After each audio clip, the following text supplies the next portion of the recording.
আসসালামু আলাইকুম। আরেকটি নতুন ভিডিও নিয়ে আসলাম। তো আজ আমার নরওয়ে বনাম সেনেগালের ম্যাচটি সম্পর্কে আলোচনা করব। ম্যাচটি কখন শুরু হবে, কিভাবে লাইভ সমস্যা দেখা যাবে, অতীত পরিসংখ্যান কি, কে জেতার সমন্বয়ের বিষয় ইত্যাদি বিষয় নিয়ে আলোচনা করব।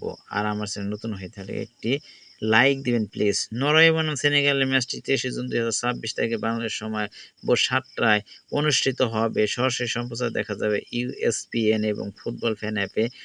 আলি লিং হালান্ডের দুর্দান্ত ফর্মের কারণে নরওয়ে শক্তিশালী এবং তাদের জেতার সম্ভাবনা বেশি। সাম্প্রতিক পারফরম্যান্স ও স্কোয়াড বিবেচনায় নরওয়ে তুলনামূলক বেশি শক্তিশালী। তাদের আক্রমণভাগ আর্লিং হালান্ডের মতো বিশ্বমানের স্ট্রাইকার রয়েছে। অন্যদিকে সেনেগালের সাদিও মানে এবং তরুণ তারকা ইব্রাহিমা এর মতো আক্রমণভাগের খেলোয়াড় রয়েছে। তো বিশেষজ্ঞদের মতে এই ম্যাচে নরওয়ে জয়ের সম্ভাবনা 40% এবং সেনেগাল জয়ের সম্ভাবনা 29% আর জয়ের সম্ভাবনা 27%। দুই দলের মধ্যে এর আগে মাত্র একবারই দেখা হয়েছে। 2026 সালে এক প্রীতি ম্যাচে সেনেগাল নরওয়েকে 2-1 গোলে হারিয়েছিল। তবে বর্তমান ফিফা র্যাঙ্কিং ও টুর্নামেন্টের বর্তমান ফর্মে নরওয়ে সেনেগালের চেয়ে অনেক বেশি এগিয়ে।